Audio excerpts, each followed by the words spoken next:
আমরা জানি যে কিয়ামতের সময় আমলনামা অনুযায়ী আমাদেরকে জান্নাত এবং জাহান্নাম দেওয়া হবে। আবার আমরা এও জানি যে মেরাজের সময় নবী করিম সাল্লাল্লাহু আলাইহি ওয়াসাল্লাম দেখেছেন যে জাহান্নামে অধিকাংশ সংখ্যক মানুষই নারী।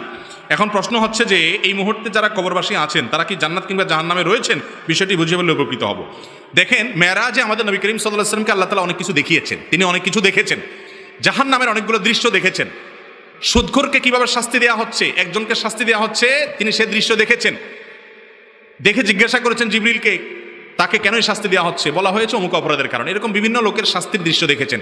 আবার কোন কোন সাহাবীর জুতার আওয়াজ জান্নাতে শুনতে পেয়েছেন। এখন প্রশ্ন হলো, জান্নাত জাহান্নাম তো মানুষ সেখানে প্রবেশ করবে তো কিয়ামতের ময়দানে বিচারের পর। তো নবী করিম সাল্লাল্লাহু আলাইহি ওয়াসাল্লাম আগে থেকে জান্নাত জাহান্নাম মানুষ পেলেন কোত্থেকে?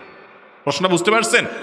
এই প্রশ্নের উত্তর হলো, প্রথমত আলামুল গায়ব বা অদৃশ্যের জগৎ সম্পর্কে আমরা ধারণা করতে পারি, কল্পনা করতে পারি, তার প্রকৃত বাস্তবতা ইলম একমাত্র কার আছে?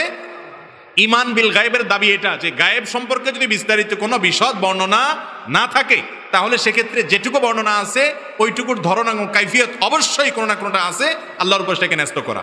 হতে পারে সেটা ডেমো বুঝেন, যেমন মানে এটা যখন শাস্তি দেওয়া হবে তখন তার দৃশ্যটা এরকম হবে, এরকম একটা দৃশ্য আল্লাহ বলেন তাকে দেখিয়েছেন। হয়তো আরো কোনো ধরন থাকতে পারে, আল্লাহু আলাম। বাকি মেরাজে তিনি দেখেছেন এটি সত্য।